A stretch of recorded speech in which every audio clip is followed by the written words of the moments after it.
New ripple effects from President Trump's decision to get rid of Obamacare health care subsidies and allowing plans that offer coverage for less money. A new article says the timing could not be worse, and this could inflict a major disruption of enrollment season scheduled to begin in 2 weeks. Joining me now, former Democratic presidential candidate and governor of Maryland, Martin O'Malley. Governor, welcome back to the broadcast. I'm curious what you make, sir, of the timing of all this. What do you think could be the impact on families? Well, I think sadly what Donald Trump is doing is actually destabilizing the market. He's going to be costing the federal government more, and it's going to have an impact on middle-class families who will see themselves paying more in premiums because of the uncertainty that he is intentionally injecting into the healthcare market. So it's I don't understand how it makes sense for anyone, especially if you're a family who's already paying high premiums for health care. You know, Democrats reportedly want to push legislation that would put a halt to this particular executive order, but Republicans control both houses of Congress. Is there any chance they can convince some GOP colleagues to join them?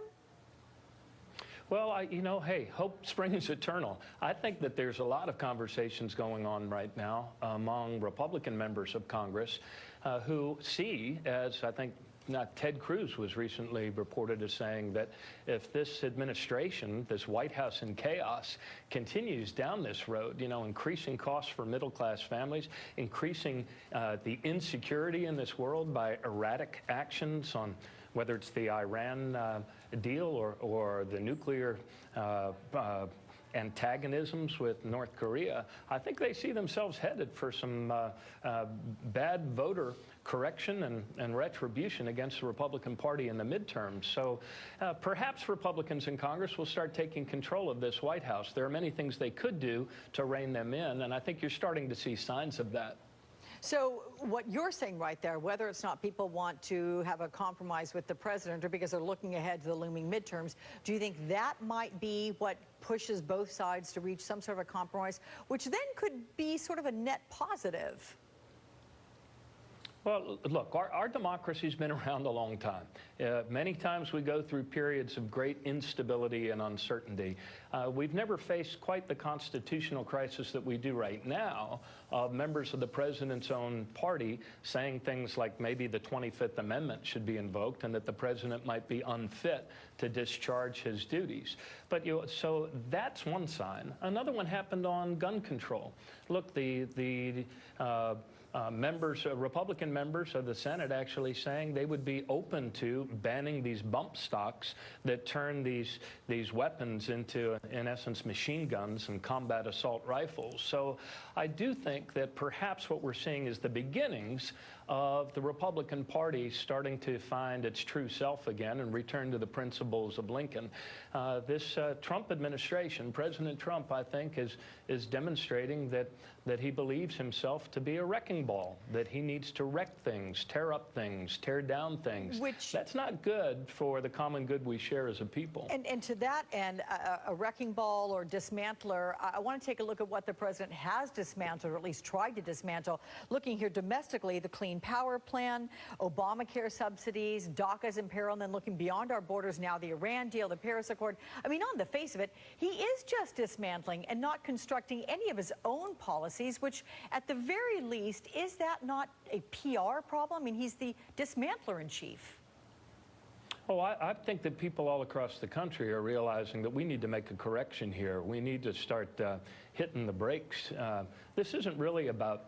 This isn't about Donald Trump. It's not about President Obama's legacy. It's about the challenges that middle-class families all across the country are experiencing when they see that their expenses are going up faster than their wages, and then they see their own president actually taking reckless actions to drive up their health care costs.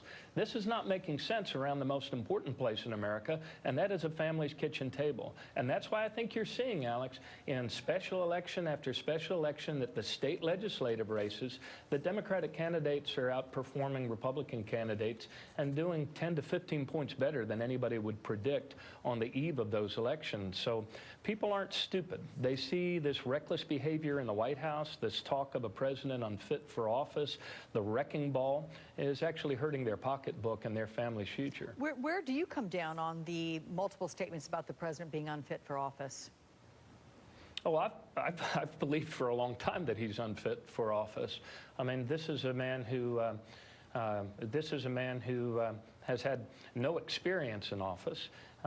He is a person who cares not one whit about policy and who has no care about how government actually works and how these laws or policies or healthcare plans actually impact people. This guy is entirely about PR, and he also demonstrates a malignant form of narcissism and paranoia that should have all of us very concerned when we realize that he has his finger on a nuclear button. May I ask you quickly, though, the Vanity Fair article titled, "I Hate Everyone in the White House, Trump Seethes as Advisors Fear the President is Unraveling." Look, you were the chief executive of a state.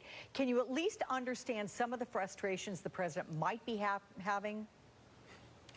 I can certainly understand the loneliness of high office, and I can certainly understand the frustration in getting things done. But that's why we elect people to be chief executives. Look, the things that we accomplished in my own state when I was governor during a recession were not easy. It required a lot of compromise, and first and foremost, it required treating people with the dignity and respect that every person deserves, especially those that are elected to pass laws and reach compromises that serve the interests of families all across the United States.